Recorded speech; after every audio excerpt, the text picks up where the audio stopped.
জান্নাতের দাগ নাম্বার তোমার কাছে আমি দিয়ে দিলাম। দুইটা কাজ করবা তুমি, দুইটা কাজ করলে আমি তোমাকে জান্নাতুল ফেরদাউস দিয়ে দেব। আরো 7টা যোগ করেছেন সূরা মুমিনুনে। আল্লাহ বলছেন আরো 7টা কাজ করবা তুমি, আমি আল্লাহ নিজেই ঘোষণা করছি, উলাইকা হুমুল ওয়ারিসুন আল্লাযীনা ইয়ারিসুনাল ফিরদাউসা হুম ফিহা খালিদুন। জোরে বলুন আল্লাহু আকবার। বান্দারে 1 নম্বর জান্নাত তোকে দেব, এই 9টা গুণ তুই অর্জন করবি, আমি তোকে 1 নম্বরে জান্নাত দিয়ে দেব। জান্নাত যাবো কেমনে, তার সমস্ত কথাগুলো কোরআনে আছে না নাই? না জানলে আমি আমল করবো কেমনে? জানার দরকার আছে না নাই বলেন?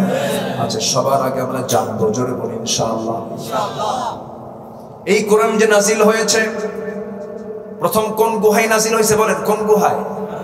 বলেন বলেন, কোন গুহায়? হেরা গুহায় যে নাজিল হলো।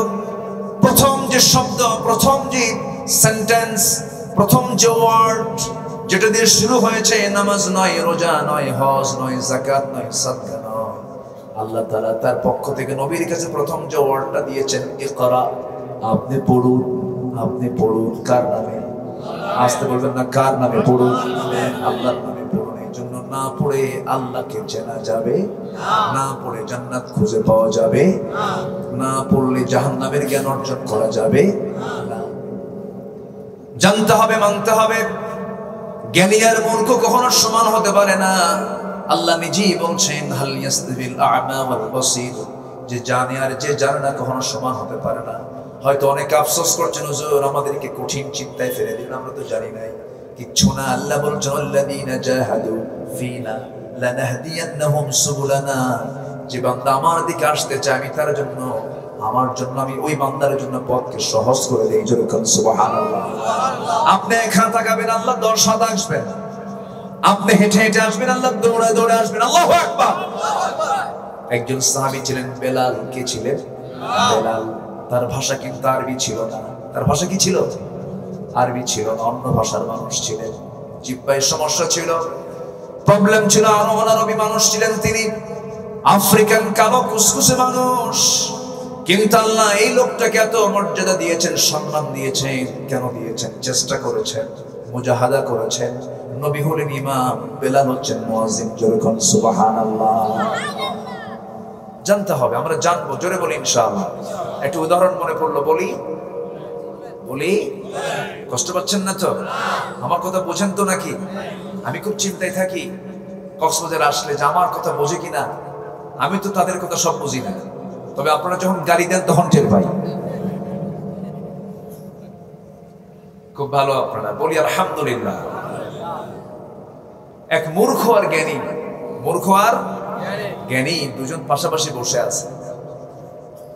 বসে থেকে তাদের ইশারায় বাহাস শুরু হয়ে গেছে। ইশারায়, কোনো কথা হবে না, কিন্তু শুধু ইশারায় বাহাস, তর্ক বিতর্ক। তো জ্ঞানী লোকটা মূর্খের সামনে একটা আঙ্গুল উঁচু করছে, একটা আঙ্গুল খাড়া করছে। মূর্খ লোকটা তা দেখে 2টা আঙ্গুল খাড়া করছে। শিক্ষিত জ্ঞানী লোকটা মূর্খকে দেখে 5টা আঙ্গুল উঁচু করেছেন। মূর্খ লোকটা সঙ্গে সঙ্গে মুষ্টি পাকায়া শিক্ষিতের জ্ঞানীর নাকের ডগায় নিয়ে আসছে। আচ্ছা, এরপরে শিক্ষিত লোকটা তার ব্যাগ থেকে একটা ডিপ বের করে সামনে প্রেজেন্ট করেছেন। মূর্খ লোকটা তার ব্যাগ থেকে একটা পেঁয়াজ বের করে সামনে রাখছে। শিক্ষিতকে বলা হলো, আপনি যে তার সঙ্গে বাহাস করলেন, তো আপনি কি বুঝলেন লোকটা কেমন? শিক্ষিত বলে, আমি আর কি শিক্ষিত, ও তো আমার চেয়ে বেশি শিক্ষিত, আমার চেয়েও জ্ঞানী। কেন? আমি একটা আঙ্গুল উঁচু করে বুঝালাম ইলাহা মাত্র এক, লা ইলাহা ইল্লাল্লাহ। সে 2টা আঙ্গুল বের করে সে বুঝায় দিল ইলাহা কখনো 2 হবে না। সে আমার ইলাহা যে একজন, সে উত্তরটাকে তার 2 আঙ্গুল উঁচু করে আমার উত্তরটাকে, আমার ঘোষণাকে সে মজবুত করে দিয়েছে। ইলাহা মাত্র কয়জন? একজন। আমি যখন 5টা আঙ্গুল উঁচু করে বুঝালাম বুনিয়াল ইসলাম আলা খামসিন, ইসলামের বেনা হলো 5টা। ইসলামের বেনা কয়টা? 5টা। কালিমা, নামাজ, যাকাত, হজ, রোজা। কয়টা? 5টা। আমি এটা বুঝালাম, সে তৎক্ষণাৎ হাতের মুষ্টি পাকায় নাকের ডগায় নিয়ে এসে বুঝালো, শোনো, ইসলামের বেনা 5টাই, যদি 5টার বাইরে যদি কেউ 6টা বলে ঘুষি মেরে নাক সোজা করে দেওয়া হবে। সে আমার উত্তরটাকে মজবুত করে দিয়েছে। আমি যখন আমার ব্যাগ থেকে ডিম বের করে রাখলাম, আমি বুঝলাম পৃথিবীটা ডিমের মতো গোলাকার। সে ব্যাগ থেকে পেঁয়াজ বের করে বোঝালো, শুধু পৃথিবী ডিমের মতোই গোলাকার নয়, এই পৃথিবীটাকে আল্লাহ তাআলা 7টা স্তরে, পেজের মতো করে স্তরে স্তরে 7টা আসমান জমিন তিনি সৃষ্টি করেছেন। এটা হলো জ্ঞানীর ধারণা। এখন মূর্খকে বলা হলো, তুই কি বুঝলি? মূর্খ বলতেছে, বুঝলাম এটাই, সে যখন আমার সামনে এক নখ উঁচু করেছে, ভাবছি সে আমার 100 কানা করবে।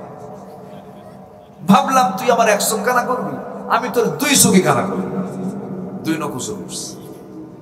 সে যখন আমার সামনে 5টা আঙ্গুল উঁচু করেছে, ভাবলাম সে আমাকে চপেটাঘাত করবে, থাপ্পড় মারবে।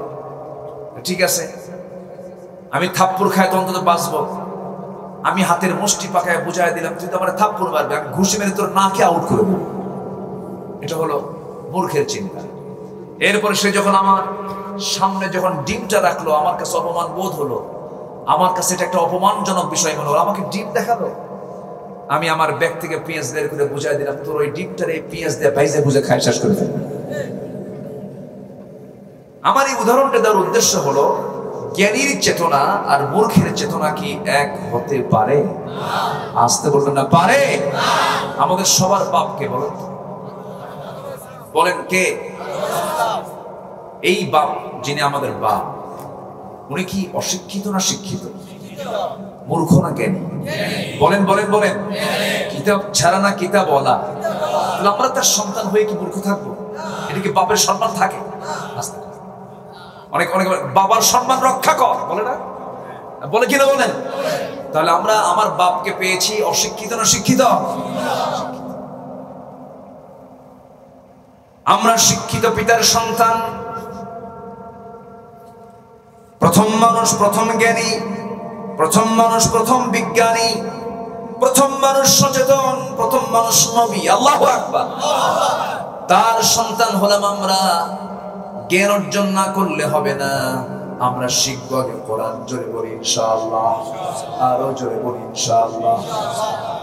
কিন্তু এই শিক্ষার অভাবে আজকে কি হচ্ছে দেখেন না, মানুষ নাকি আগে বানর ছিল।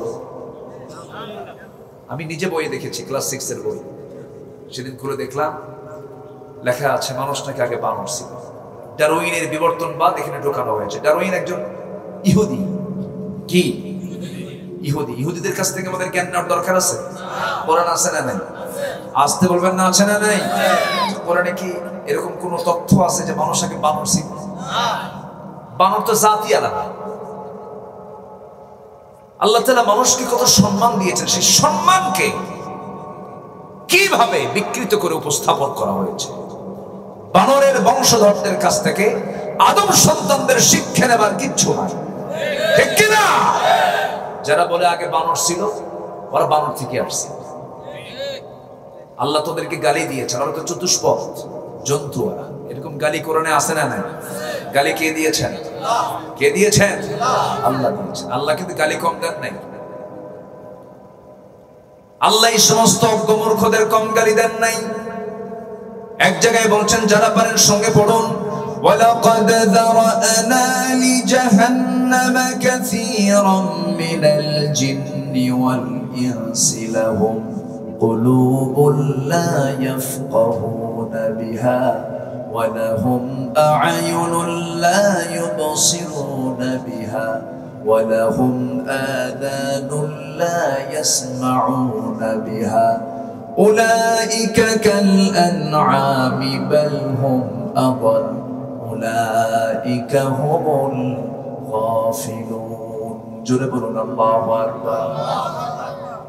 যাদের চোখ আছে দেখে না, কান আছে শোনে না, অন্তর আছে বুঝে না, কিন্তু সবার তো চোখও আছে কানও আছে, কিন্তু শুনে যেটা ভালো শোনে না, খারাপ শোনে।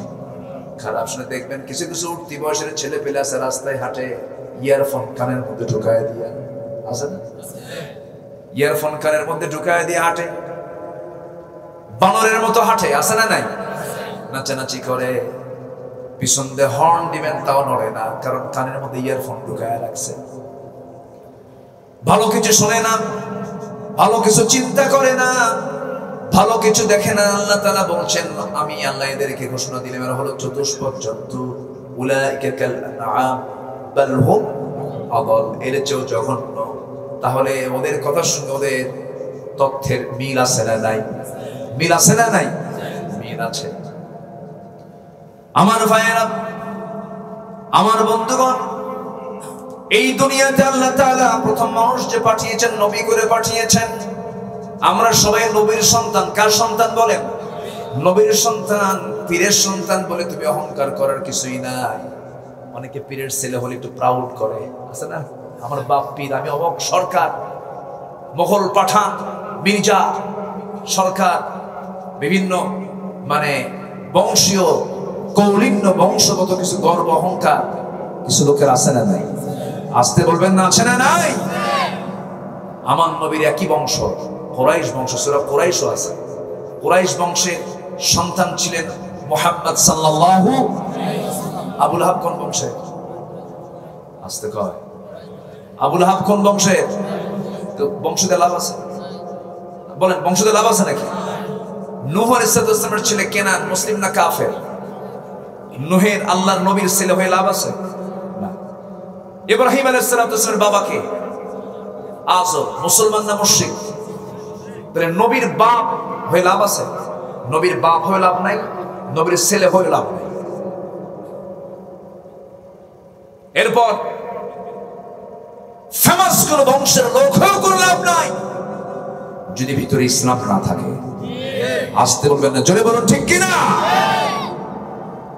মুসলিউদ্দিন ভাই, আমার পাশে কোন এক পীরজাদা বসেছিল। পীরজাদা মানে ওনার বাবা পীর ছিলেন। ভাবসাব এমন, কথাই বলে না, বুঝলেন? সালাম দিলাম মানে ভাবসাব এমন, উনি মানে আসমান থেকে কেবল নাজিল হয়েছে। সালাম কালাম দিলাম, কোনো উত্তর টুত্তর নাই, মানে প্রাউড, অন্যরকম অহংকার ভাব। তো বললাম, আপনার নাম কি? আমি পীরজাদা অমক। আমি বললাম, আপনি তো পীরজাদা আর আমি তো নবীজাদা।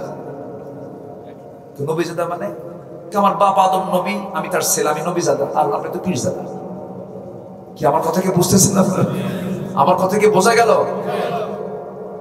ওয়ালাকাদ কাররামনা বানি আদম, আমি আদম সন্তানকে সম্মান দিয়েছি। যে মানুষ অহংকার করে সে মানুষ না, সে অমানুষ। ঠিক কিনা? সে অমানুষ। মানুষ কখনো অহংকার করতে পারে না। যে লোকটা অহংকারী, ভাববেন ওর পতন সামনে খুব কাছাকাছি। মানুষ হবে অহংকারী না বিনয়ী? অহংকারী না বিনয়ী? বিনয়ী হবে। আমরা মানুষ, আমরা বিনয়ী হব, আমরা অনুগত গোলাম হব কার? আসতে বলবেন না, কার? আল্লাহ। সবার আগে আমরা চিনব কাকে? আল্লাহকে। জিকির করব কার? মুনাফিক হওয়া যাবে না, মানুষ হতে হবে। আমার ভাইয়েরা, এতক্ষণের আলোচনায় যে বিষয়টা আমি আপনাদের বোঝাতে চাচ্ছিলাম, আমি কখন মুনাফিক হব, আমি কখন মুশরিক হব, আমি কখন কাফের হব, আমি কখন জালিম হব, এগুলো যদি আপনি না জানেন, নিজেই তো বুঝবেন আমি কখন মুনাফিক হয়ে গেছি। এই জন্য জ্ঞানের দরকার আছে না নাই? আছে। আমার ভাইয়েরা, আল্লাহ রাব্বুল আলামিন সূরা মুনাফিকুনের শেষ 3টা আয়াতের ভিতরে আল্লাহ রাব্বুল আলামিন বান্দাকে জানিয়ে দিচ্ছেন, মুনাফিকদের কিছু স্বভাব আমি তোমাদেরকে জানিয়ে দিচ্ছি। মুনাফিকদের মতো তোমরা হইও না, ওই সমস্ত লোভে পড়ে যেও না। সম্পদের দিকে তাকায়া, সন্তানদের মায়া জালে পড়ে, পরিবারের মায়া জালে পড়ে যেন আমার জিকির থেকে তুমি যেন গাফিল না হও, যে আচরণটা মুনাফিকরা করে। আল্লাহ বলছেন, ইয়া আইয়ুহাল্লাযীনা আমানু লা তুলহিকুম আমওয়ালুকুম ওয়ালা আওলাদুকুম আন যিকরিল্লাহ ওয়া মান ইয়াফআল যালিকা ফাউলাইকা হুমুল খাসিরুন। জোরে বলুন আল্লাহু আকবার। ও ঈমানদারেরা, তোমরা তোমাদের জীবনকে ধ্বংস করে দিও না। তোমাদের সন্তান, তোমাদের সম্পদ যেন আল্লাহর জিকির থেকে তোমাদেরকে উদাসীন না করে রাখে। আমার দেশে এমন লোক আছে, হাজার হাজার কোটি টাকার মালিক, যা 10 বছর আগেও তার কিছু ছিল না। জনগণের টাকাগুলো লোপাট করে আপনি যে হাজার হাজার কোটি টাকার মালিক হলেন, আপনার সন্তানদেরকে রেখে গেলেন। আপনি কত বোকা নিজেও ভাবেন না। আপনি জুলুম করে এই সমস্ত অন্যায় করে অর্থগুলো আপনি কামাই করে সন্তানের জন্য রেখে গেলেন। সন্তান ভোগ করবে, আপনি জাহান্নাম ভোগ করবেন। আপনি কি ভোগ করবেন?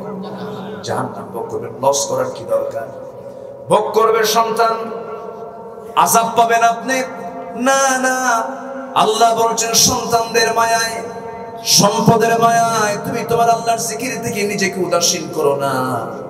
আজান হওয়া মাত্রই তোমার কাজ হবে, সবার আগে তুমি কোথায় হাজির হবে?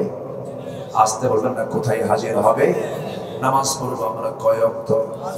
আসতে বলবেন না, কয় ওয়াক্ত নামাজ? একা না জামাতে? মনোযোগে না মনোযোগে? বুঝে না না বুঝে? জেনে না না জেনে? সময় না সময়ে সুন্দর করে আমরা নামাজ পড়বো। জোরে বলি ইনশাআল্লাহ। প্রথম আয়াতে আল্লাহ তাআলা জিকিরের কথা বলেছেন। জিকিরের যত জিকিরের যত অর্থ আছে, এর মধ্যে সবচেয়ে শ্রেষ্ঠ অর্থ হলো জিকির মানে নামাজ। জিকির মানে কি? নামাজ। আমি কি শেষ করে দেব? এই যে উঠে যে, হ্যাঁ বলেন কি করব? চালাবো? হ্যাঁ,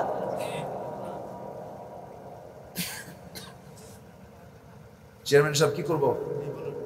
চালাবো না শেষ করে দেব? জোরে বলি ইনশাআল্লাহ। একজন চলে গেছেন, একজন। আমার আবার একটা সমস্যা কি জানেন? আমার সামনে থেকে একটা লোক উঠলে আমার ভালো লাগে। আমার কাছে কেমন একটু অস্থিরতা মনে হয়, যে কষ্ট হলে তাহলে ছেড়ে দিই।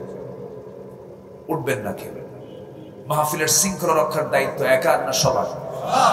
একার না সবার? ফুল বাগান থেকে যদি একটা ফুল কমে যায়, সৌন্দর্য বাড়ে না কমে? এখানে বাগানের, একটা বাগান তো, বাগানের ফুল হচ্ছে না আপনি। আপনি চলে যাবেন, ফুল চলে গেলে, ফুল কমে গেলে বাগানের সৌন্দর্য বাড়ে না কমে যায়? আমরা সবাই শেষ তক থাকবো। জোরে বলি ইনশাআল্লাহ। একজন গেছে, একজন প্লাস হয়েছে, একজন ঢুকছে। এই যে ঢুকছে। জি বলি আলহামদুলিল্লাহ। জোরে বলি আলহামদুলিল্লাহ। যদি খুব চাপ হয়, খুব সমস্যা হয়, হুজুর দেখায় দিবেন, সমস্যা নেই, বলবেন। চলে যাবেন 1 নাম্বার 2 নাম্বার, দয়া করে কেউ 3 নাম্বার বলবেন না। অনেকদিন আগে এক মাহফিলে আমাকে এক বুড়ো চাচা বলতেছে, হুজুর আমি 3 নাম্বারে যাব। কোথায়? বিড়ি খাবো।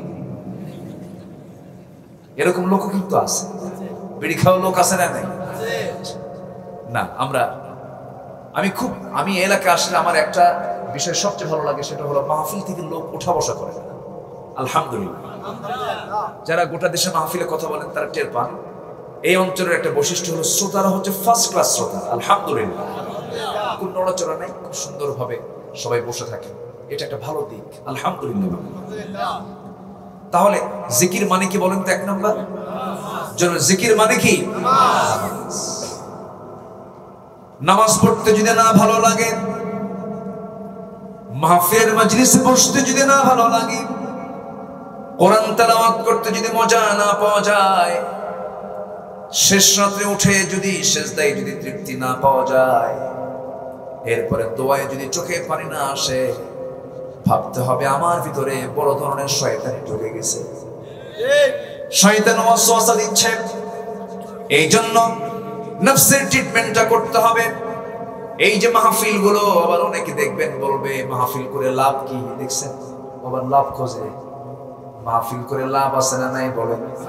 আসতে বলবেন না, আছে না নাই? ওরা ব্যাখ্যায় বলে মাহফিল করে লাভ কি? মাহফিল শুনে মানুষ তো ভালো হয় না, গান শুনে ভালো হয়। হ্যাঁ, এই সমস্ত কথাগুলো আবু জেহেলদের কথা। আমি তো মনে করি প্রত্যেকটা পাড়ায় পাড়ায়, গ্রামে গ্রামে মাহফিল হওয়া দরকার, ঠিক কিনা? যুব সমাজ আজকে শেষ হয়ে যাচ্ছে। গতকালকে আমার একটা আলোচনার সাবজেক্ট ছিল কোরআন এবং হাদিসের আলোকে যুব সমাজের চরিত্র গঠন। 10টা পয়েন্টের উপরে কথা বলেছি আমি। আজকে মুরব্বী একটা ইঙ্গিত দিয়েছেন, মোবাইলে কি খেলে? জুয়া খেলে। হ্যাঁ বলছেন না উনি? বলছেন না? হ্যাঁ বলছেন। আমি ওনার সব কথাই কোট করছি। তো আজকে ওয়াজি উনি বের করে দিচ্ছেন আমাদের। আজকের মাহফিলে যুবকরা বেশি, কিন্তু যুবকরা বেশি না? আজকে মাহফিলে যুবকরাই বেশি, বলি আলহামদুলিল্লাহ। যুবকরা তোমরা যদি ভালো হয়ে যাও সমাজ ভালো হয়ে যাবে, তোমরা যদি খারাপ হয়ে যাও সমাজটা খারাপ হয়ে যাবে। তুমি যদি ঘুরে দাঁড়াও দেশ ঘুরে দাঁড়াবে, আর তুমি যদি ধ্বংস হয়ে যাও দেশটা ধ্বংস হয়ে যাবে। এই দেশ কিন্তু ধ্বংসের ষড়যন্ত্র চলছে, কারণ মায়ানমার থেকে আসতেছে ইয়াবা, আর প্রতিবেশী ভারত থেকে আসতেছে হলো ফেন্সিডিল বাবা। বুঝলেন ভাই, কি সুন্দর প্রতিবেশী আমাদের, কি সুন্দর হিজরত করে পাঠায় দেয়। এদিক দিয়ে ইয়াবা পাঠায়, ওদিক দিয়ে ফেন্সিডিল পাঠায়, খাও। এগুলো বন্ধ করতে কোনো সময় লাগতো না, শুধুমাত্র যদি সব নেতৃত্ব সমাজে যদি চালু থাকতো। ঠিক কিনা? ইয়াবা সাপ্লাই দেয় কারা? কাদের মদত পুষ্ট হয়ে এই সমস্ত কাজগুলো চলছে? আকলমন্দ ইশারা বা আশাত, সচেতন ব্যক্তির জন্য ইঙ্গিতটাই যথেষ্ট। দেশের যুব সমাজ আজকে ধ্বংসের দিকে ঠেলে দেওয়ার পেছনে নেতৃত্বের দায় আছে না নাই? আসতে বলবেন না, আছে না নাই? ঐশীকে ফাঁসি দিয়েছে, ঐশী পুলিশ ইন্সপেক্টরের মেয়ে। ইতিহাসটা জানা আছে কিনা আপনাদের মনে আছে তো? পুলিশ ইন্সপেক্টরের মেয়ে ইয়াবা খায়, বাপকে বলছে ইয়াবার টাকা দে, টাকা দেয় নাই। তরকারি রান্না করার বটি দিয়ে এক রাতে বাপকেও মারছে মাকেও মারছে। ফলাফল কি হলো? কোর্ট রায় দিল ঐশীকে ফাঁসি দিয়ে দাও। ঐশীকে ফাঁসি দিয়েছে ভালো কথা, ঐশীর হাতে যারা নেশা তুলে দিয়েছে তাদের তো শাস্তি হওয়া দরকার ছিল। আজকে যুব সমাজ শেষ হয়ে গেল। কি ফুটন্ত গোলাপ যুবকরা! একটা পরিবার ধ্বংসের জন্য একটা ছেলে যদি, একটা পরিবারের একটা ছেলে যদি মদ খায়, নেশা করে, পরিবার শেষ। আজকে সব ইজি করে দিয়েছে সব। যুবকরা কোন নেশার দিকে যাবে না। দুটো নেশা থেকে নিজেকে পরহেজ রাখবে। একটা হলো ড্রিঙ্কিং, যেটা তোমার নেশা, মাদক দ্রব্য। আরেকটা হচ্ছে নারীর ছলনা থেকে বাঁচতে হবে, জেনা থেকে বাঁচতে হবে। জেনা এবং মদ, এই দুটো থেকে তুমি যদি বাঁচতে পারো, আল্লাহর একটা জান্নাত তোমার জন্য খোলা আছে। জোরে বলি সুবহানাল্লাহ, জোরে বলি সুবহানাল্লাহ। কিন্তু আজকের সমাজে জেনা আছে না নাই? মদ আছে না নাই? দুটাই আছে। সুদ, জুয়া, জুয়া পর্যন্ত। জুয়া কাকে বলে? মোনাজাত ধরে, মোনাজাত ধরে না। আমি আজকে চেয়ারম্যানের পক্ষে কথা বলতেছি তো। চেয়ারম্যানদের কাছে সব কিছু থাকে, ওনারা তো দরবার করেন। সমাজের কি ক্রাইম, সমাজের কি সমস্যাগুলো ওনারা ফেস করেন। এই ইউনিয়নে কিন্তু এমন সন্তানও খুঁজে পাওয়া যাবে যে সন্তান মাকে ভাত দেয় না। আছে না নাই? কথা বলবো, এরকম আছে। আবু জাহেলের সমাজে চারটা কাজ ছিল: মদ, জেনা, জুয়া, সুদ। মদ, জেনা, জুয়া, সুদ, এই চারটি বৈশিষ্ট্য হলো আবু জাহেলের সমাজে। আজকে আমাদের মুসলিম সমাজে এগুলো আছে না নাই? আসতে বলবেন না, আছে না নাই? এই লক্ষণ কি মুসলিম সমাজের লক্ষণ না আবু জাহেলের সমাজের লক্ষণ? তাহলে আমরা মুসলমান হই কেন? আমরা বলি আমরা মুসলমান হয়ে গেছি, কোথায় আমরা মুসলমান হতে পারলাম? আমাদের ধর্মের নাম ইসলাম। ইসলাম বলছে সুদ হারাম, ইসলাম বলছে মদ হারাম, ইসলাম বলছে জেনা হারাম, ইসলাম বলছে জুয়া হারাম। আজকে সমাজে আমরা কি হারাম রেখেছি না হালাল রেখেছি? হালাল প্রকাশ্যে চলছে। মদের বোতল কক্সবাজারে আছে না নাই? দোকান, দোকানদার, কাস্টমার, সুদ আছে না নাই? সুদের কারবারও থাকলো, জেনার কারবারও থাকলো। আল্লাহ বলছেন আমি জেনাকে সম্পূর্ণ হারাম করে দিয়েছি। ওয়ালা তাকরাবুজ জিনা, জিনা তোমরা নিকটেও যেও না। কিন্তু কক্সবাজারের সি বিচে চলে যাবেন, জোড়ায় জোড়ায় যে সবগুলো বসে, সবাই স্বামী স্ত্রী, সবাই স্বামী স্ত্রী। কিন্তু এই যে ঢোকার সময় তো আগেই যদি চেক আপ করতো, তোরা যে দুইজন জোড়ায় জোড়ায় কবুতরের মতো আসছিস, তোরা কারা? এই হিসাব নেওয়ার কি কোনো লোক আছে নাকি? আসতে বলবেন না, আছে নাকি? এই হিসাব নেবে কে? বরঞ্চ যে জায়গায় শিক্ষা অর্জন করি, ঢাবির দিকে তাকান, চবির দিকে তাকান, রাবির দিকে তাকান, বুয়েটের দিকে তাকান, ডুয়েটের দিকে তাকান, বড় বড় শীর্ষস্থান ইউনিভার্সিটির দিকে তাকান। আমিও ঢাবির ছাত্র ছিলাম, ঢাকা ইউনিভার্সিটিতে আমিও পড়াশোনা করেছি, টুকটাক কিছু করছি। তো এই যে ইউনিভার্সিটিগুলো, প্রত্যেকটা ক্যাম্পাসের সামনে আপনি লক্ষ্য করে দেখবেন ক্লাস হয় দুইটা, একটা ইন কোর্স আর একটা আউট কোর্স। একটা ইন কোর্স আর একটা আউট কোর্স। আউট কোর্সটা কি? আউট কোর্স হলো, সেই আউট কোর্সটা হলো প্রকাশ্যে গাছের তলে দুইটা ছেলে মেয়ে কপতি গাছের তলে দুজন বসে সময় ব্যয় করছে, ঘন্টার পরে ঘন্টার সময় ব্যয় করছি, ছেলে মেয়ে একসঙ্গে গল্প গুজব করছে, বুকে বুক মিলে হাতে হাত মিলে, আবার মেয়ের উড়োতে মাথা রেখে ঘন্টার পরে ঘন্টা কুকুরের মতো শুকুরের মতো লজ্জাহীনের মতো বসে বসে গল্প করছে। স্বামী স্ত্রী কোনো পরিচয় নাই। সমাজের সমস্ত লোকজনগুলো এগুলো দৃশ্যগুলো দেখতেছে। শিক্ষকও দেখে দেখে যায়, আবার বলে ভালো করে করো, আমরাও করে আসছি। আছে না নাই? এই জন্য মাঝে মাঝে লক্ষ্য করি, দেখি মাঝে মাঝে লক্ষ্য করলে দেখা যায় রাজশাহীতে কোন শিক্ষককে ছাত্ররা হাত পা বাইন্দা নদীতে পুকুরের মধ্যে সুবান দিছে।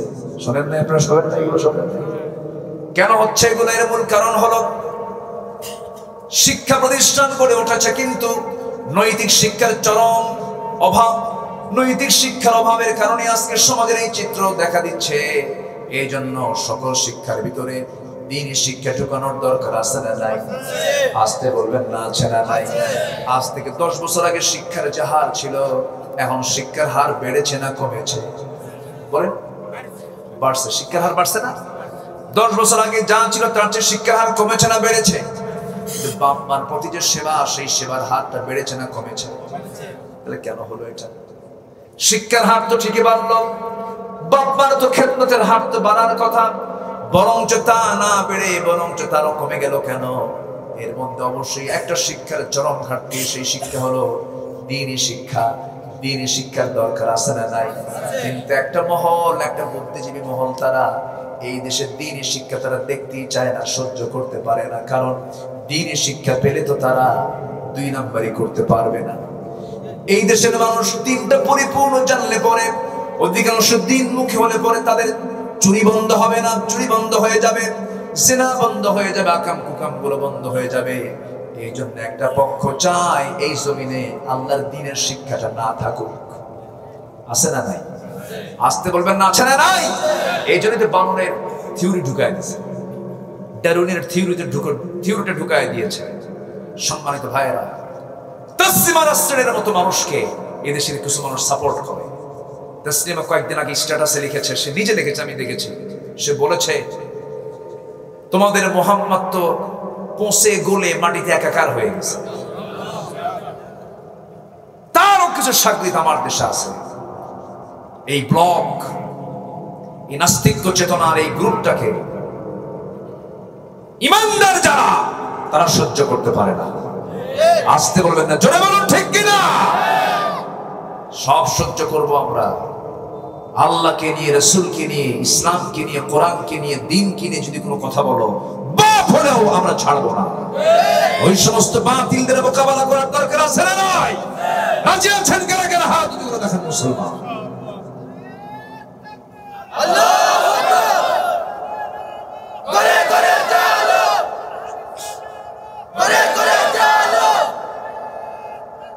আল্লাহু আকবার। আল্লাহ কবুল করুন, জোরে বলে আমিন। আমিন। যুগে যুগে দ্বীনি শিক্ষাকে, ইসলামকে, ইসলামের আলোকে নিভিয়ে দেওয়ার জন্য যুগে যুগে এই ষড়যন্ত্র ছিল, এখনো আছে না নাই? আসতে বলবেন না, আছে না নাই? মুখে, চেহারায়, পোশাকে আপনি বুঝবেন না, কিন্তু ভিতরটা হলো মুনাফিকি দিয়ে ভরা। আছে না নাই? আছে। টাকা আছে, হজে যায়, হজ করে আসে, নামাজও পড়ে, কিন্তু পাক্কা মুনাফিক। আছে না? সম্মানিত ভাই, দ্বীনের শিক্ষাকে, ঐশী শিক্ষাকে, আসমানি কিতাবকে নিভিয়ে দেওয়ার জন্য যুগে যুগে অনেকে ষড়যন্ত্র করেছে। ফেরাউন কম চেষ্টা করে নাই, আসমানি কিতাবে আগুন ধরিয়ে দিয়েছে, আলেমদেরকে হত্যা করেছে। মুসা আলাইহিস সালামের জন্মকে ঠেকানোর জন্য 40,000 শিশুকে এট এ টাইম হত্যা করেছে ফেরাউন। এই পৃথিবীতে হত্যা রাজনীতি প্রথম শুরু করেছে ফেরাউন। এই দুনিয়াতেও যারা হত্যা রাজনীতি যারা করে, এরা সবগুলো ফেরাউনদের প্রেতাত্মা। আছে না নাই? কিন্তু ফেরাউন তো টিকে নাই, ফেরাউন তো শেষ। এখন একটা ফেরাউন পড়ে আছে, কিন্তু তাজা না মরা? মরা না তাজা? তরু তাজা না শুটকি? শুটকি করে কে রেখেছেন? নিজের চোখে দেখেছি আমি। মিস্টার ফেরাউন, কি দাপট, কি প্রভাব! সে বলেছিল আনা রব্বুকুমুল আলা, আমি সবচাইতে বড় রব। যেরকম নাউজুবিল্লাহ। রব মানে সে বুঝায় নাই যে আমি মানুষ বানাইছি, আমি আকাশ বানাইছি, তা না।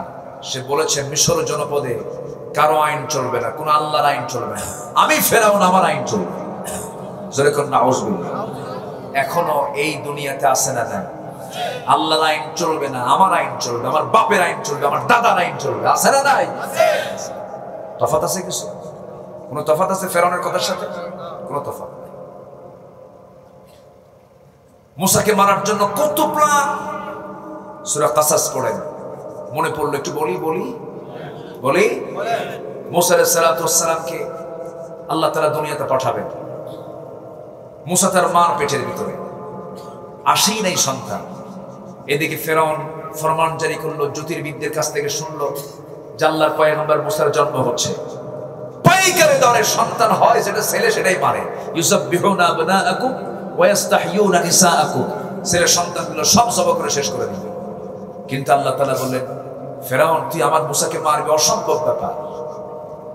আল্লাহ তাআলা মুসার মাকে ওহী দিয়ে জানায়া দিলেন, ওয়া ওয়াহাইনা ইলা উম্মি মুসা আন আরদি'i ফাইন খিফতি আলাইহি ফাআলকিহি ফিল ইয়াম্মি ওয়ালা তাখাফি ওয়ালা তাহজানি।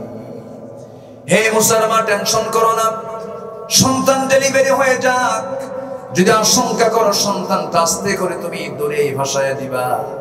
জান্নাত থেকে বাক্স হাজির করা হলো, সেই বাক্স বন্দি করে খরস্রোতা নদীতে, ঢেউওয়ালা নদীতে যখন ছেড়ে দেওয়া হলো, সেই ঢেউয়ের তালে তালে সেই বাক্সটা ভাসতে ভাসতে গিয়ে এমন জায়গায় গিয়ে থামলো। একটা কথা আছে, যেখানে বাঘের ভয় সেখানে নাকি রাত হয় বা রাত পোয়ায়। সেই জায়গায় গিয়ে থেমে গেল, যেখানে রাজরানী আসি আলাইহিস সালাতু ওয়াস সালাম ইমরাত ফিরাউন গোসল করার জন্য ঘাটে নামেন। ঘাটে নেমে তিনি গোসল বানাবেন, রাজরানীর লোকজন সব প্রস্তুত, গোসলে তিনি নামবেন। এমন সময় দেখতে পেলেন সামনে সুন্দর একটা কাঠের বাক্স। কে যেন, এটা কি? তিনি বললেন, দেখো তো এর মধ্যে কি আছে। একজন গিয়ে খুলতে চেষ্টা করলো, পারলো না। কেউ খুলতে চেষ্টা করলো, পারলো না। একটা আলাদা পাসওয়ার্ড, আলাদা লক, এই লকটা কেউ খুলতে পারে না। কিন্তু আসিয়া যখন সামনে চলে গেলেন, যখন তার সামনে আনা হলো, হাতটা লাগালেন, সঙ্গে সঙ্গে অটোমেটিক খুলে গেল। যখন খুললো দেখতে পেলেন 4 হাত পা শুধু নড়াচড়া করতেছে, মাথায় কালো কালো কেশ, সুন্দর চেহারা, ভ্রু যুগল। সন্তানটার চোখ দেখে, চেহারা দেখে আসিয়ার পছন্দ হয়ে গেছে। সন্তানটা কোলের মধ্যে উঠায় নিলেন। সন্তানটা কোলের মধ্যে উঠায় নিয়া এবার সামনের দিকে রওনা করছেন, আর মনে মনে চিন্তা করছেন, আমার তো কোনো ছেলে সন্তান নাই, সন্তানটাকে ধীরে ধীরে বড় করবো আমি। সন্তানটা নিয়ে যখন মূল রাজপ্রাসাদের মূল ফটকের সামনে যখন দাঁড়ায় গেছে, ফেরাউন বলছে, আসিয়া তোমার কোলে সন্তানটা তুমি পাইছো, কি ছেলে সন্তান? কুররাতু আইনিন লি ওয়া লাক, আমার চক্ষু আপনার চক্ষু শীতল করে দিবে এমন সন্তান দেখেন, কি সুন্দর ফুটফুটে চেহারা। ফেরাউন বলছে, আসিয়া শোনো, 40,000 শিশুকে আমি হত্যা করেছি, কোন ছেলে সন্তান আমি তাজা রাখি নাই। এই সন্তানটা তুমি কই পাইছো? আমার তো সন্দেহ লাগতেছে। আসিয়া বলছেন, আমার স্বামী গো, আপনি কি মনে করছেন? এই সন্তানটা আমি কুড়ায় পেলাম নদীর ভিতরে। এই সন্তান আমি আপনাকে মারতে দেব না। এই সন্তান কখনো মুসা হবে না। এই সন্তানটা আমার কথা আপনার ভাষা শিখবে, এই রাজপ্রাসাদে বড় হয়ে উঠবে। কোনো টেনশন নাই, কোনো চিন্তা আপনি করবেন না। হাজার কিছু হলেও কিন্তু আমি সন্তানকে মারতে দেব না। নেতা যত বড়ই হোক না কেন বইয়ের কাছে কায়েত, বইয়ের কাছে কি কায়েত। চেয়ারম্যান যত বড়ই হোক না, বড় চেয়ারম্যান, বইয়ের কাছে চেয়ারম্যান গিরি খাটে না, ঠিক আছে না? হুজুর যত বড়ই হোক না কেন, বইয়ের সামনে গিয়ে আপনি হুজুরগিরি দেখাবেন, বলবে তুমি কত বড় হুজুর আমার জানা আছে তো, ঠিক আছে না? ফেরাউন বলছে আসিয়া, ঠিক আছে তুমি যখন চয়েস করেছো সন্তানটাকে, ঠিক আছে সন্তান তুমি লালন পালন করো। সন্তানটা এবার রাজ দরবারে স্থান পেয়ে গেছেন। কোন নবী বলেন? কোন নবী? মুসা আলাইহিস সালাতু ওয়াস সালাম ঘরের মধ্যে ঢুকে গেলেন। আসিয়া আলাইহিস সালাতু ওয়াস সালাম ধাত্রী নিয়োগ করলেন, কোন মহিলার স্তনমুখী নেয় না। আল্লাহ তাআলা সঙ্গে সঙ্গে ওই যেই দরিয়াতে ভাসিয়ে দেওয়া হয়েছে সেই নদীর কুল ঘেঁষে ঘেঁষে মুসা ইসলাম এর খালাম্মা ওই কি বলে কাঠের বাক্স দেখতে দেখতে তিনি টের পেলেন কোথায় গিয়ে থামলো। তিনি সেখানে চলে আসলেন। এসে রাজ দরবারের রাজরানী আসিয়ার সামনে দাঁড়ায় বলছেন, ওই বাচ্চাটার অবস্থা কি? এই মহিলা, এই সন্তান তো কোনো মহিলার স্তন মুখে নেয় না। চিন্তা করবেন না, কোনো সমস্যা নাই। আমার জানা মতে একজন মহিলার খোঁজ আমি দিতে পারবো। আমার মনে হয় এই সন্তানটা ওই মহিলার স্তনটা মুখে নেবে, মানে তার মাকে ডেকে আনো। তার মাকে যখন ডেকে আনা হলো, 3 দিনের মাথায় যখন তার মা সন্তানটার সামনে হাজির হয়ে গেছে, সন্তান মাকে চিনতে পেরেছে। মা সন্তানটাকে কোলের মধ্যে উঠায় নিয়ে ঘ্রাণ টের পেয়ে গেছে, স্তনটা মুখে দিয়েছে। 3 দিনের বাচ্চা, ফুটফুটে বাচ্চা, মাকে পায়ে দুধ খাওয়া শুরু করে দিয়েছে। আসিয়ার মুখে হাসির ঝিলিক দেখা দিল। আসিয়া বলছেন আমার স্বামী ফেরাউন, এই মহিলা আজ থেকে 3 দিন পর্যন্ত কত মহিলা আসলো কেন, কারো দুধ সে মুখে নেয় না। এই মহিলাকে এই সন্তান পছন্দ করে ফেলেছে। এই মহিলাকে এই দরবারে রাখতে হবে, এই মহিলাকে কোথাও যেতে দেব না। আসিয়া নিজেই প্রস্তাব দিলেন, মহিলা শোনো, তোমার কত বেতন লাগবে কোনো প্রবলেম নাই। এই দরবারে যত কর্মকর্তা কর্মচারীর বেতন বহন করে সবচেয়ে বেশি বেতন তোমার জন্য বরাদ্দ হলো। মাসে মাসে বেতন দেবো আমি তোমাকে, এবং তোমার জন্য এবং সন্তানের জন্য দক্ষিণা হাওয়া বয় এমন একটা দামি ঘর তোমার জন্য দিয়ে দিলাম। এসি শীতাতপ নিয়ন্ত্রিত ঘর তোমার জন্য বরাদ্দ হলো। আল্লাহ বলছেন, ফেরাউন রে, আমার মুসাকে মারবি, তোর বাড়ির 1 নম্বর রুম দখল। সুবহানাল্লাহ বলবেন না? 1 নম্বর রুম দখল। মুসার মা কি দিয়ে মুসাকে দুধ খাওয়াবো, আর তোর পকেট থেকে মাসে মাসে টাকাও খসাবো। আল্লাহু আকবার বলবেন না? ফয়সালা কার? আস্তে বলবেন না, ফয়সালা কার? আল্লাহ। সন্তানটা মার দুধ খায়, 2 বছর পূর্ণ হলো, কোনদিন মুসা আলাইহিস সালামকে ফেরাউন করে নেয় না। 2টা বছর পার হয়ে গেছে। আসিয়া বলছেন, আমার স্বামী আপনি কত বড় পাষাণ মানুষ, একটু দয়া মায়া নাই, বাচ্চাটা কোলের মধ্যে নেন না। ঠিক আছে দাও। হাতের মধ্যে নিয়ে সন্তানটাকে কোলে নিয়ে ফেরাউন চুপ থাকলেও হতো, কিন্তু সে জোরপূর্বক তার গালে চুমু খেতে চাচ্ছে, জোর করে চুমু খেতে চায়। এমন সন্তান কি দিতে চায় নাকি বলেন? সন্তান যদি না চায় সহজে কিন্তু খাওয়া যায় না। মুখ বাঁকা করে আছে, চেহারাটা বিমর্ষ হয়ে আছে। ফেরাউন কি করলো? চেষ্টা করে যখন তার গালে চুমু খেতে উদ্যত হচ্ছে, বারবার তিনি মুখটা সরায় নিচ্ছেন, তাও শোনে না। এবার যখন স্বৈরাচারী কায়দায় জোর করে মাথাটা চেপে ধরে যখন চুমু খেতে উদ্যত হচ্ছিল, আস্তে করে ডান হাতটা বের করে গাল যে একখান থাপ্পড় মারছে। থাপ্পড় খাওয়ার সঙ্গে সঙ্গে ফেরাউনের মাথার চক্কর মেরে উঠছে। আসিয়াকে বলতেছে, আসিয়া, থাপ্পড়ের ওয়েট তো প্রমাণ করতেছে এটাই মুসা। কি কথা কি বুঝতেছেন? থাপ্পড় যে মারলো আমারে, আমার কাছে মনে হচ্ছে এটাই মুসা হবে। আমি তো নিশ্চিত হয়ে গেলাম। এবার আসিয়া সাল্লাল্লাহু আলাইহি ওয়াসাল্লাম বলছেন, আপনার কি চিন্তা আপনি বলেন। আমি এখনই হামানকে ডাকবো, এই মুহূর্তে জান্নাত রেডি করবো, আমি ওকে দুনিয়া থেকে বিদায় করে দেব। কেন? ও আমারে থাপ্পড় মারলো কেন?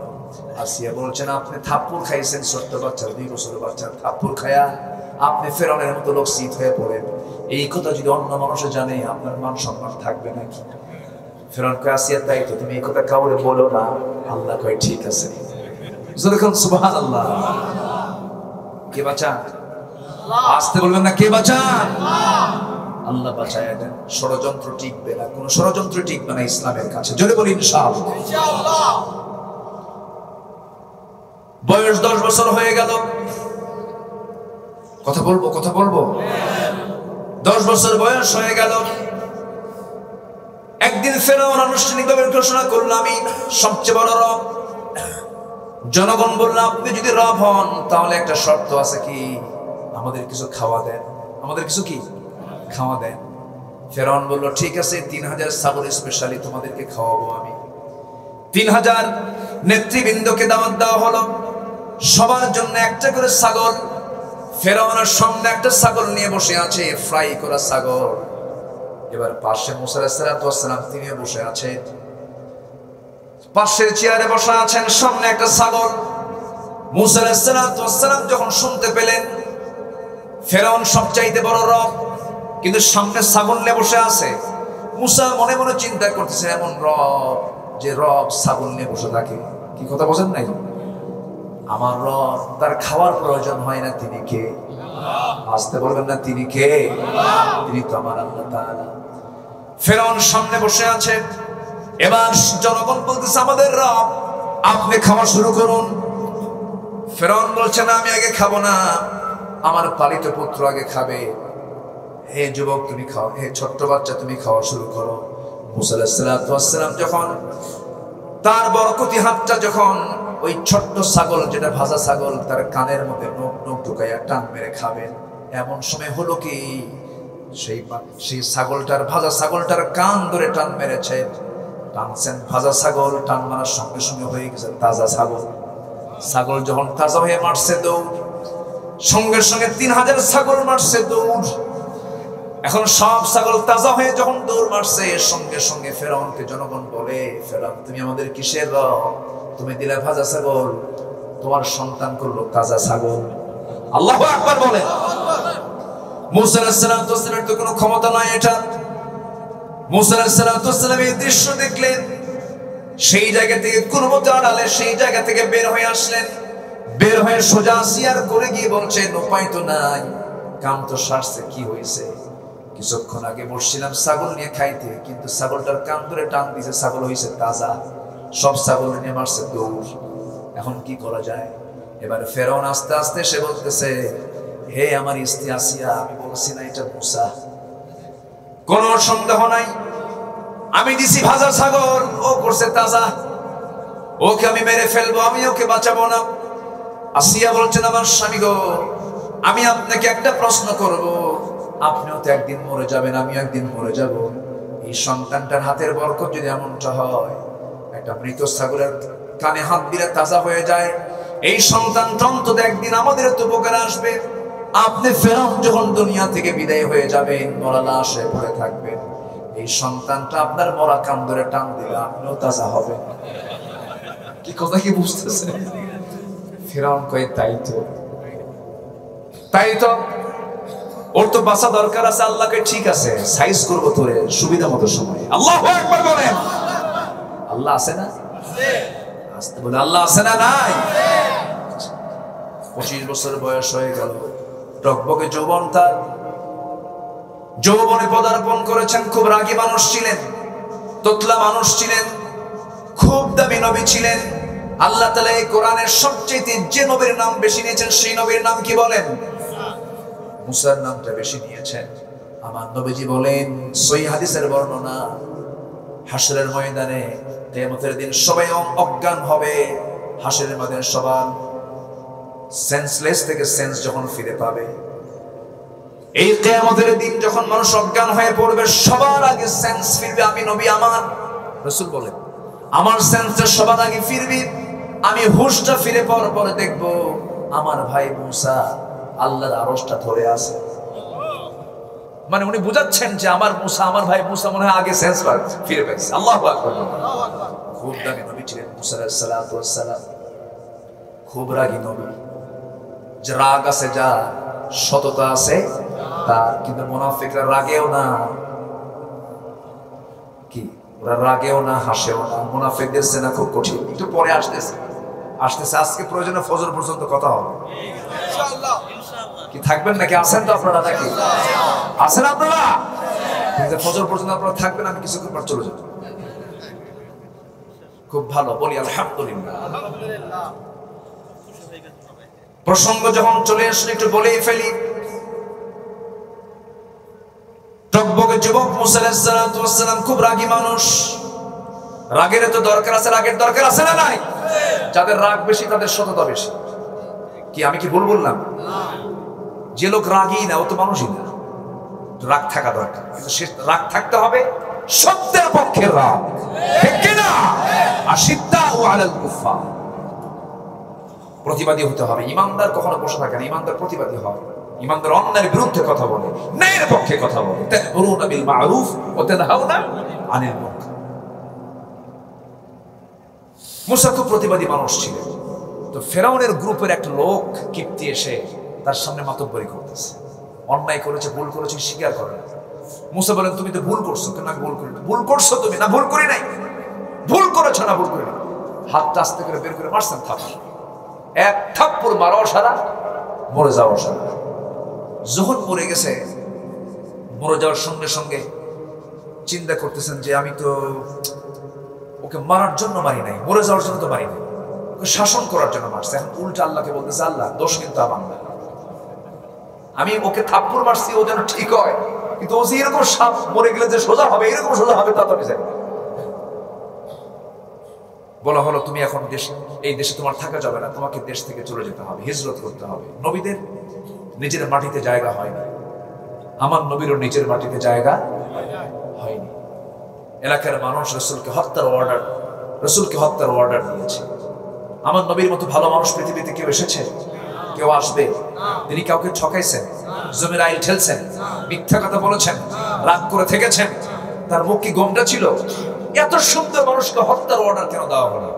শুধু বলেছেন মদ চলবে না, জিনা চলবে না, সুদ চলবে না, জুয়া চলবে না, অন্যায় কোনো কাজ সমাজে চলতে দেব না। এই জমিনে থাকতে হবে কার বিধান? কার বিধান? আজকে আপনি ওই কায়দায় দাওয়াত শুরু করেন, আপনি মামলা খাবেন, আপনি হামলায় শিকার হবেন, আপনি জেলখানায় ঢুকবেন, ঠিক কিনা? মুসা আলাইহিস সালাম প্রতিবাদ করলেন, মরে গেল, দেশ ছাড়লেন, চলে গেলেন, যেদিক চোখ যায় সেদিকে চলে গেলেন, অনেক দূর মাদিয়ান নামক এলাকায় চলে গেলেন। মাদিয়ান যাওয়ার পর প্রচন্ড ক্ষুধা, সামনে একটা কূপ পেলেন, কূপের কাছে গিয়ে কূপ থেকে পানি তুলে পান টান করলেন। কেউ পরিচিত না, অপরিচিত একটা জায়গা, মানে একটা প্রত্যন্ত অঞ্চলে তিনি চলে গেছেন। হঠাৎ করে দেখেন ওই কূপকে লক্ষ্য করে দূর থেকে দুজন মহিলা বালতি নিয়ে হেঁটে হেঁটে আসতেছে। কূপ থেকে পানি তুলে বললেন, তোমাদের কি সমস্যা?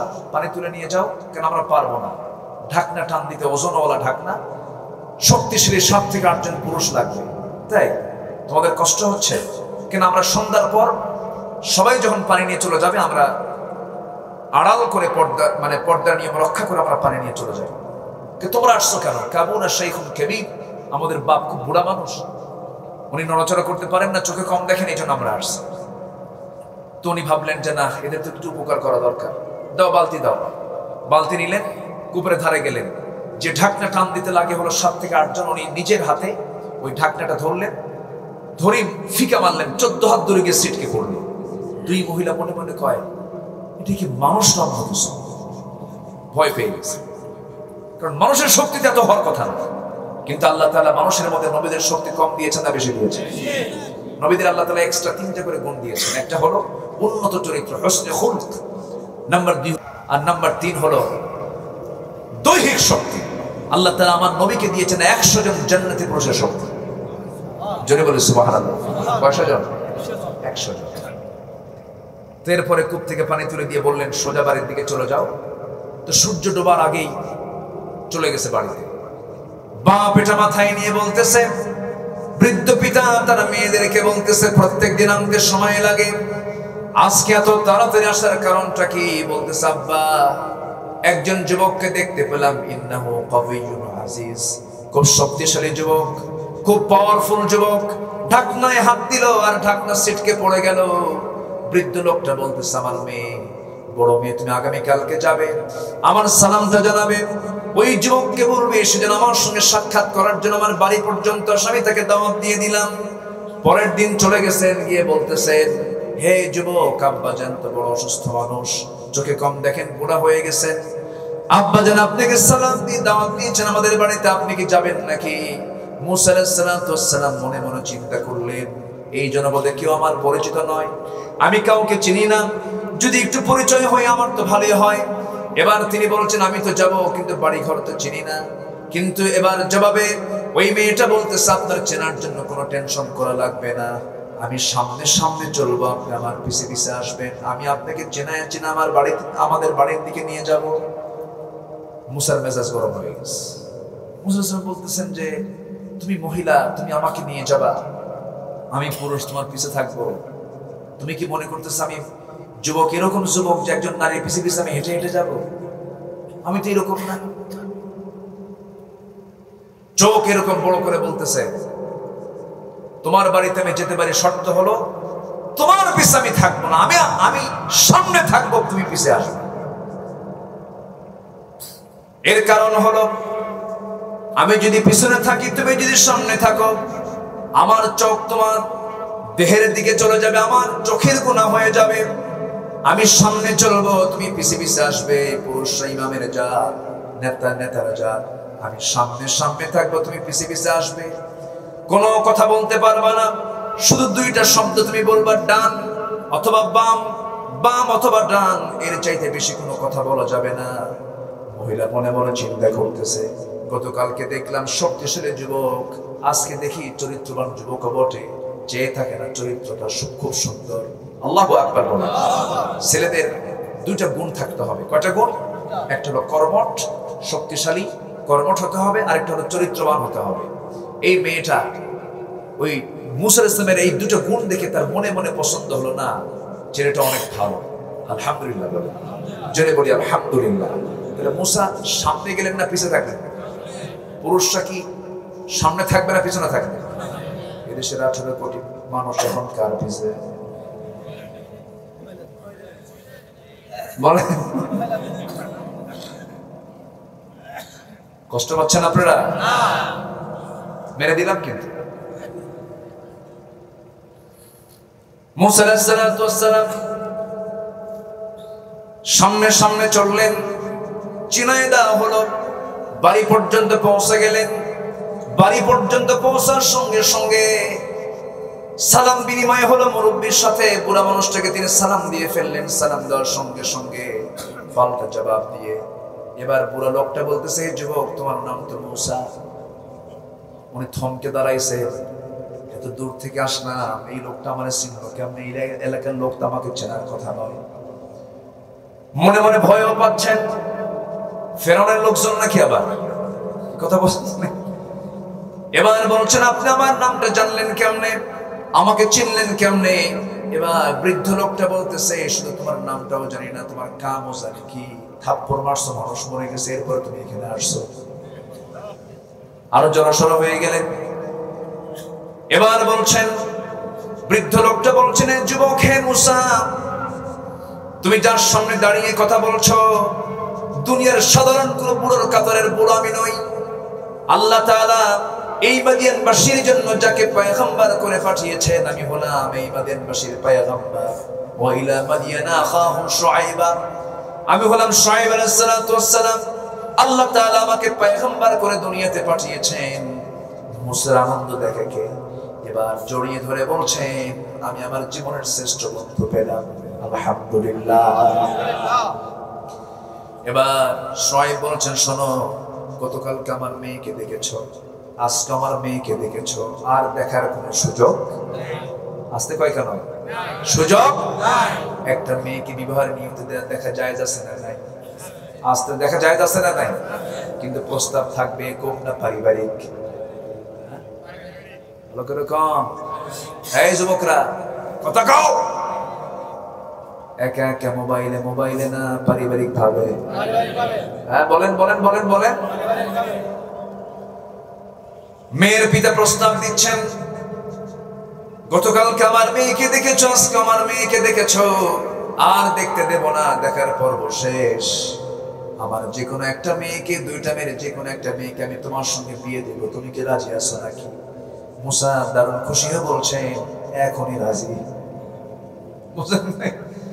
দিলেই করবো আমি, কারণ নবী হবে শ্বশুর। নবী হবে কি শ্বশুর? এত বড় ভাগ্য কার হবে? আমার শ্বশুর হবেন নবী। সঙ্গে সঙ্গে রাজি হয়ে গেলেন। কিন্তু এবার শুআয়ব আলাইহিস সালাম বৃদ্ধ লোকটা বলছেন, শোনো ও মুসা, তুমি যে আমার মেয়েকে বিয়ে করবে, তোমার রেকর্ড তো ভালো না। কি হয়েছে? থাপ্পড় মারলে মানুষ মরে, থাপ্পড় মারলে মানুষ মরে। তোমার রাগ আছে এখনো, এই রাগ তো কমাতে হবে। অতএব তোমার একটা দায়িত্ব হলো, আমার বাড়ির কিছু ছাগল আছে। কি আছে? ছাগল আছে। এই ছাগলগুলো তোমাকে 8 বছর লালন পালন করতে হবে। 10 বছর পালন করলে মাস্টার্স কোর্স, 8 বছর পালন করলে অনার্স কোর্স। মাস্টার্স কোর্স করবা না অনার্স কোর্স করবা বলো? মুসা বলছেন, ঠিক আছে 10 বছর করলেই তো ভালো হয়।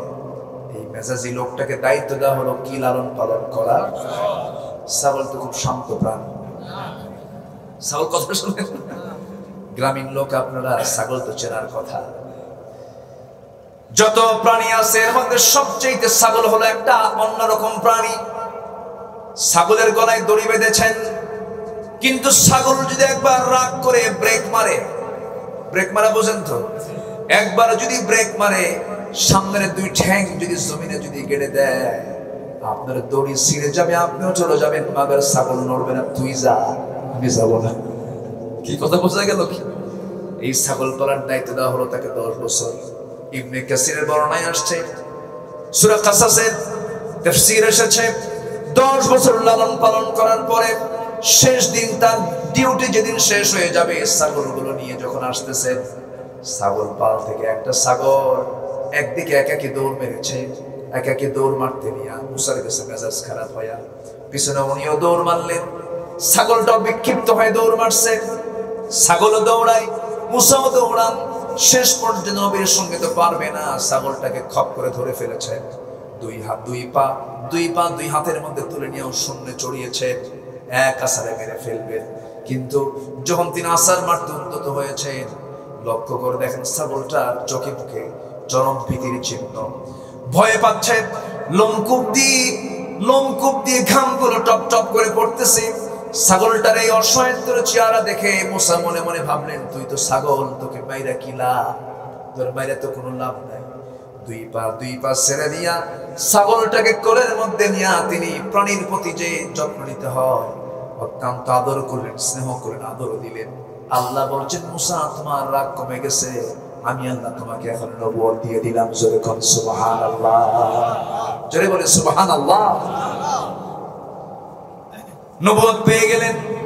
আল্লাহ বলছেন, মুসা এখন ফেরাউনের কাছে যাও। কার কাছে? ফেরাউনের কাছে যাও। আল্লাহ বলে, আল্লাহ যাবো, আমার তো জিহ্বাই ঠিক নাই। কি ঠিক নাই? জিহ্বাই তো আমার ঠিক নাই। আমি যা কই বলতে সময় লেগে যায়। আমার জিহ্বা তুমি আল্লাহ খাটো করে দিয়েছো, কথা বলতে আমার তো করতে করতে কাম সারা। আল্লাহ বলছেন, দোয়া করো, দোয়া শিখো। রব্বিশরাহ লি সাদরি ওয়া ইয়াসসির লি আমরি ওয়াহলুল উকদাতাম মিন লিসানি ইয়াফকাহু কওলি।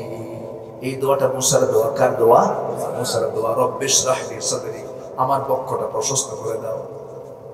ওয়াসসির লি আমরি, আমার সকল কাজকে সহজ করে দাও।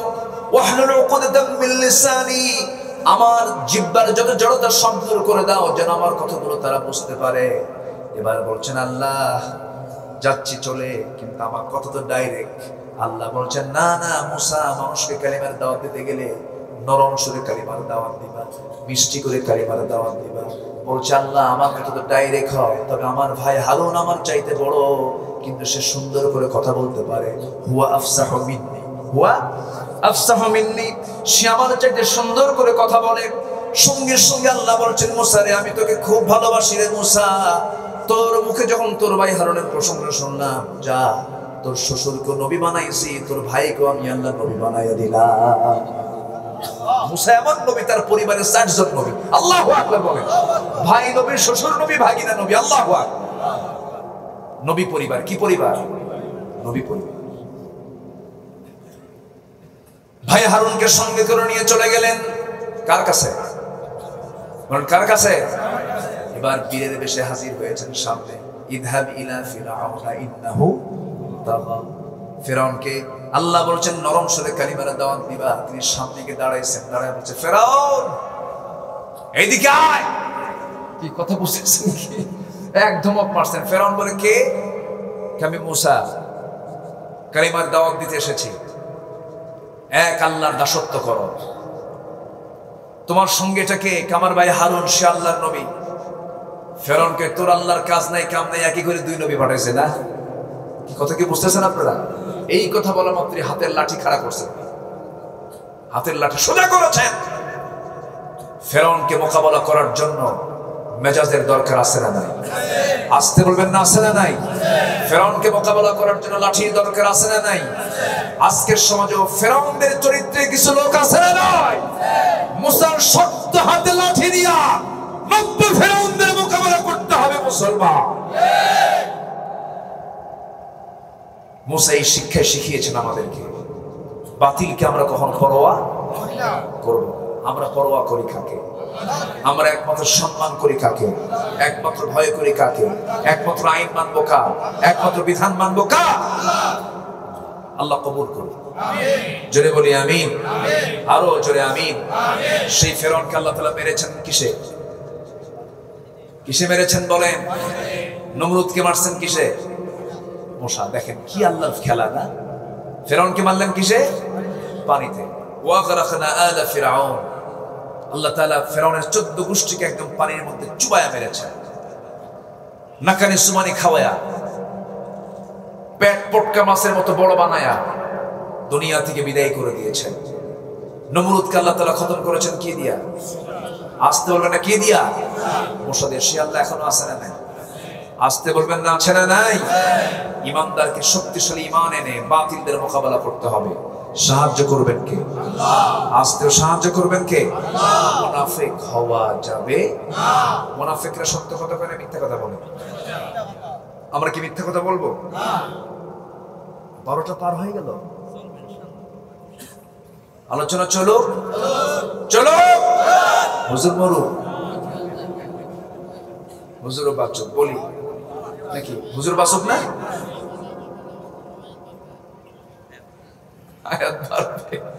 খুব সুন্দর বলি আলহামদুলিল্লাহ। এলাকার নাম কি? মকনামা, খুব ফেমাস এলাকা। এরপরেই তো কুতুবদিয়া না?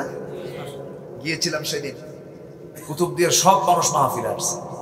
ভাবলাম কুতুবদিয়া কোনো লোক পাবো না, কিন্তু কুতুবদিয়া যায় দেখি যত কুতুবদিয়ার মানুষ, আমার তো মনে হয় নারী পুরুষ মিলে 40 থেকে 50 হাজার মানুষ হবে।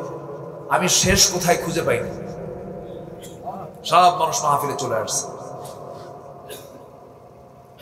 দ্বীপের মানুষগুলো ইসলাম প্রিয় বেশি হয় আলহামদুলিল্লাহ। আমি গিয়েছি কুতুবদিয়া, সন্দ্বীপ, হাতিয়া, মনপুরা, ভোলা, যেগুলো দ্বীপ অঞ্চলগুলো আমি গিয়েছি, তারা একটু ইসলাম প্রিয় অন্য জায়গার চাইতে বেশি হয় আলহামদুলিল্লাহ। আপনারা অনেক ভালো মানুষ আলহামদুলিল্লাহ। তো রাত তো অনেক হয়ে গেল, এখন কি করি বলে? আর একটু চালাবো? চালাবো আর একটু? জি। আমরা কি ফাসিক, কাফির, মুশরিক, জালিম এগুলোর কাতারে যাব? মুনাফিকের কাতারে যাব? আমরা ইমানদারের কাতারে যাব। কিসের কাতারে যাব? ইমানদারের কাতারে। তাহলে জিকির করব কার? আসতে বলুন, জিকির করব কার? মুনাফিকরা চরম জঘন্য, মারাত্মক। আল্লাহ তাআলা মুনাফিকদের শাস্তি দিবেন সবচেয়ে কম না বেশি? এবং রাসূলকে আল্লাহ তাআলা অর্ডার দিয়েছেন জাহিদিল কুফার ওয়াল মুনাফিকিন ওয়াগলুদ আলাইহিম, শক্ত হবে মুনাফিকদের ব্যাপারে, কোনো আপোষ করা যাবে না। মুনাফিকরা বড় ভয়ঙ্কর। মুনাফিকদের চরিত্র হলো 4টা। বলেন কয়টা? এই 4টা যেন আমাদের মধ্যে না আসে, জোরে বলি ইনশাআল্লাহ। নাম্বার 1, আল্লাহু ইয়াশহাদু ইন্নাল মুনাফিকিনা লাকাযিবুন। আল্লাহ নিজে সাক্ষ্য দিচ্ছেন মুনাফিকরা সবচেয়ে বড় মিথ্যুক। মুনাফিকরা কি? মিথ্যুক। নাম্বার 2, ওয়াইদা ওয়াদা খিলাফ, ওয়াদা করলে ভঙ্গ করে। ওয়াইদা তুমিনা খান, আমানত রাখলে আমানতের খেয়ানত করে। আমানতের খেয়ানত করে। যখন সারতে না পারে তখন মুখ থেকে বেফাস কথাবার্তা বলে, মার নাম ধরে গালি দেয়, বাবার নাম ধরে গালি দেয়। এমন লোক বাংলার জমিনে খুঁজে পাওয়া যাবে না। আছে নাকি? ওমরে ফারুকের নাম তো আমরা সবাই শুনেছি। কয় নাম্বার খলিফা? কয় নাম্বার খলিফা? অনেকদিন আগে এক মাহফিলে বললাম ওমরে ফারুককে কে চিনেন? সামনে থেকে একজন ছোট্ট বাচ্চা দাঁড়ায় বলে, হুজুর আমাদের বাড়ির দোতলায় ভাড়া থাকে। কি কথা কি বুঝতেছেন? 2 নম্বর খলিফা ওমর ফারুক রাদিয়াল্লাহু তাআলা আনহু, তিনি এক সাহাবীর সামনে গিয়ে দাঁড়ায় আছেন। কোন সাহাবী? যে সাহাবীর কাছে আমার নবীর লিস্ট করা মুনাফিকদের তালিকা ছিল। নবীর পিছনে তারা নামাজ পড়তো, নবীর পিছনে তারা ইক্তেদা করতো, চোখের পানি ফেলে ফেলে কাঁদতো, নবীর প্রতি দয়া মুহাব্বত দেখাতো, কিন্তু তারা আসলে মুনাফিক ছিল। এই সমস্ত লোকদের তালিকা আমার নবী যে এক সাহাবীর কাছে রেখে দিয়েছিলেন। ওমর ফারুক রাদিয়াল্লাহু তাআলা আনহু একদিন ওই সাহাবীর সামনে গিয়ে দাঁড়িয়ে কেঁদে কেঁদে বলছেন, ভাই দেখো তো নবী যে তালিকা তোমাকে দিয়েছেন মুনাফিকদের, ওর মধ্যে আমার নামটা আছে নাকি? চিন্তা করেন, আমার নামটা আছে নাকি? সাহাবী আশ্চর্য হয়ে বলছেন, ভাই ওমর আপনার মাথা কি নষ্ট হয়ে গেছে নাকি? আপনার নাম এই তালিকায় থাকবে কেন? না, আমার মন মাঝে মাঝে বলে আমার ওই তালিকা আমার নামটাও থাকতে পারে, আমিও তো ভুল করে ফেলি। ওমরের মতো মানুষ সন্দিহান হয়ে যান আমি মুনাফিক হয়ে গেলাম কিনা। হামজালার মতো মানুষ একজন দামি সাহাবী দৌড়ে দৌড়ে বাড়ি থেকে যাচ্ছেন আর বলছেন, না ফাকা হামজালা, না ফাকা হামজালা, না ফাকা হামজালা। নবীর কাছে গিয়ে বলছেন, ইয়া রাসূলুল্লাহ আপনার সামনে বসলে পরে দুনিয়া ভুলে যায়, কিন্তু আপনার কাছ থেকে দূরে চলে আসলে দুনিয়ার কথা বারবার মনে হয়, আমি তো মুনাফিক হয়ে গেছি। রাসূল বলছেন, না রে হামজালা, সব ঠিক আছে, বইয়ের মুখে খাবার তুলে দেওয়া সাদকা, সন্তানদের দেখা ইবাদত, সংসার পরিচালনা করে ইবাদত। ও হামজালা তোমার মধ্যে মুনাফিকের কোনো গন্ধ আমি খুঁজে পাই নাই। আমার ভাইয়েরা, সাহাবীরা যদি এমন আশঙ্কা করেন আমাদেরও চিন্তার কারণ আছে না নাই? আসতে বলবেন না আছে না নাই? আমরা দোয়া করি, আল্লাহ আমাদেরকে তুমি আল্লাহ মুনাফিকের সমস্ত আচরণ থেকে হেফাজত করো, জোরে বলি আমিন। মিথ্যা কথা বলবো, ওয়াদা ভঙ্গ করব, আমানতের খেয়ানত করব, বোনের সম্পত্তি বুঝে দেব, জোরে বলি ইনশাআল্লাহ। বাপ হয়ে অনেকে এমন আছে নিজের বাবা নিজের মেয়েকে সম্পদ বুঝায় না দিয়া মেয়ের সম্পত্তি ছেলেকে লিখে দিয়ে পড়ে যায়। আছে নাকি? আছে না? আছে। হয়তো চক্ষু লজ্জায় মেয়েটা কিছু বলে না, বাবার জন্য কিছু বলে না, কিন্তু এই যে আপনি বাবা হয়ে মেয়েকে সম্পদ থেকে আপনি মাহরুম করলেন, আপনার জন্য জাহান্নাম অবধারিত হয়ে গেল। আপনি তো আমানতের খেয়ানত করে ফেলেছেন, হকটা নষ্ট করে ফেলেছেন। অনেক ভাই আছে বোনের সম্পত্তি বুঝে দেয় না, বাপ মরে গেছে, এক যুগ পার হয়ে গেছে। আছে? বলি এগুলো বলি, একটু বলি। এক যুগ পার হয়ে যায়, দেয় না।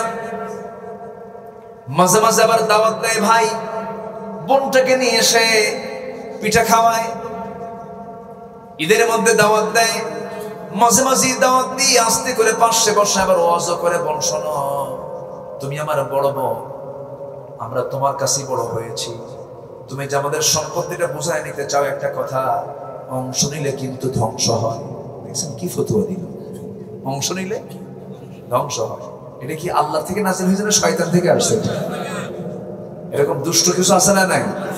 আছে না নাই? এগুলো কি ইমানদারের কাজ না মুনাফিকের কাজ? বলেন বলেন বলেন, কার কাজ? মুনাফিকের কাজ। আমানতের খেয়ানত করা যাবে না। 1 টাকা আপনার কাছে কেউ পাক, এটা আপনার জন্য মাইনাস। কিয়ামতের দিন শাহাদাতের মতো এত গুরুত্বপূর্ণ একটা পথ, শহীদ হয়ে দুনিয়া থেকে বিদায় নিয়েছেন, শাহাদাত নামক এই সার্টিফিকেট ক্যান্সেল করে দেবেন কে? কে ক্যান্সেল করবে? ঋণ নিয়ে মারা যাওয়া যাবে না। আমরা ঋণী হয়ে মরবো না, জোরে বলি ইনশাআল্লাহ। আরো জোরে বলি ইনশাআল্লাহ। ঘুমানোর আগে কয়েকটা কাজ আমরা করি, ঘুমাতে যাব, মারা যাব। ঘুম মানে কি? ঘুম মানে কি বলেন? মরে যাওয়া। আল্লাহুম্মা বিসমিকা আমুতু ওয়া আহয়া, আল্লাহ তোমার নামে মরে যাচ্ছি। আমুতু মানে কি? তোমার নামে মরে যাচ্ছি। অতএব মরে যখন যাব আমরা, ঘুমাতে যখন যাব আমরা, ঘুমানোর আগেই চিন্তা করব সারাদিন আমি যার যার সঙ্গে রাগ করেছি, কোনো রাগ করে থাকবো না, সবাইকে মাফ করে দিলাম। কেউ তো সুবহানাল্লাহ বলবেন? নাম্বার 2, যে ঋণগুলো ছিল ঋণগুলো শোধ করে ঘুমাতে যাব। কাউকে কথা দিয়ে কষ্ট দিয়েছি, মাফ চেয়ে নেব। বাপ মার সঙ্গে খারাপ আচরণ করেছি, পা ধরে ক্ষমা চেয়ে নেব। কারণ কখন মরে যাব ভাই, কারো তো কোনো গ্যারান্টি নাই। বান্দার হক যা ছিল তা ফেরত দিয়ে দেব। 3টা কাজ দ্রুত করতে হয়। নাম্বার 1, ঋণ থাকলে ঋণ পরিশোধ করা। নাম্বার 2, মানুষ মারা গেলে তাড়াতাড়ি কাফন দাফন করা। নাম্বার 3 হলো সন্তানটা প্রাপ্তবয়স্ক হয়েছে, তাকে কিসের ব্যবস্থা করা? বিয়ের ব্যবস্থা করা। এই সমস্ত কাজগুলো আমরা কখনো লেট করব না, দেরি করব না।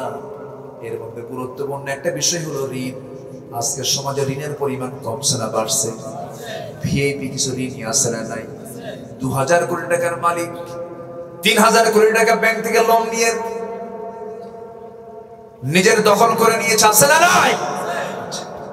কিয়ামতের দিন এগুলো ধরবেন কে? আসতে বলুন, ধরবেন কে?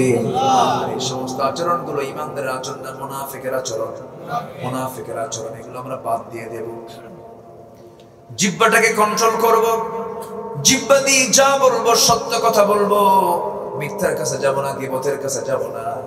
জিহ্বা যদি কারো ঠিক থেকে যায় তার দেহটা ঠিক হয়ে যাবে। আর জিহ্বা যারা নষ্ট হয়ে গেছে তার জিহ্বাটা, গোটা জিহ্বা নষ্ট হওয়ার কারণে গোটা দেহটাই তার নষ্ট হয়ে গেছে। এজন্য জিহ্বাটাকে ফ্রেশ রাখবো। জোরে বলি ইনশাআল্লাহ। কথা বলবো হক, খাবো হালাল খাবার। জোরে বলি ইনশাআল্লাহ। আল্লাহ কবুল করুন, আল্লাহ কবুল করুন, আল্লাহ কবুল করুন। জিকির মানে নামাজ। আল্লাহ তাআলা বলছেন জিকির থেকে তুমি গাফেল হবে না। এরপরে নাম্বার 2 আয়াতে বলছেন তুমি খরচ করো মরার আগে না মরার পরে? আল্লাহর প্রতি খরচ করো মরার আগে না মরার পরে? মরার আগে তুমি আমার প্রতি কিছু খরচ করো। আমি তোমাকে যে রিজিকটা দিয়েছি, কারণ তোমার সামনে কখন মৃত্যু আসবে তুমি তো বলতেই পারো না। নাম্বার 3 হলো আল্লাহ বলছেন শোনো, মৃত্যু যখন হয়ে যাবে তুমি তো নিজেও টের পাবা না কখন তোমার মৃত্যুটা হয়ে যাবে। এই জন্য মৃত্যুর প্রিপারেশন তোমাকে এখনই নিতে হবে, এই মুহূর্তে নিতে হবে। কারণ তুমি কালকে বাঁচবে, পরশু বাঁচবে এমন গ্যারান্টি তুমি দিতে পারবে না। আল্লাহ বলছেন মৃত্যুর সময় যখন হয় কাউকে কোনো অবকাশের সুযোগ দেওয়া হবে না। 1 মিনিট আগেও হবে না, 1 মিনিট পরেও হবে না। এই জন্য সর্বক্ষণ আমরা প্রস্তুতি নিব মৃত্যুর। আল্লাহ রাসূল আমার সুন্দর করে বুঝায় দিচ্ছেন। কি সুন্দর করে বলছেন, ইদা আসবাহতা ফালা তানতাদিরিল মাসা ওয়া ইদা আমসাইতা ফালা তানতাদিরিস সাবাহ। সকাল যখন পাবে সন্ধ্যার অপেক্ষা করবে না, সন্ধ্যা যখন পাবে সকাল অপেক্ষা করবে না। সব কাজগুলো কালকে করব নয়, ঈমানদার কালকের অপেক্ষায় থাকবে না। ঈমানদার আজকেই করে শেষ করে ফেলবে। আমরা এমন কাজগুলো করব। জোরে বলি ইনশাআল্লাহ। আরো জোরে বলি ইনশাআল্লাহ। আল্লাহ কবুল করুন, আল্লাহ কবুল করুন। আসেন দোয়া করুন। কি করব? না আর 1 ঘন্টা চালাবো? আর 1 ঘন্টা? কার আপত্তি নাই? মরণা কতক্ষণ থাকিবেন? ফজর লচ্ছি থাকবো।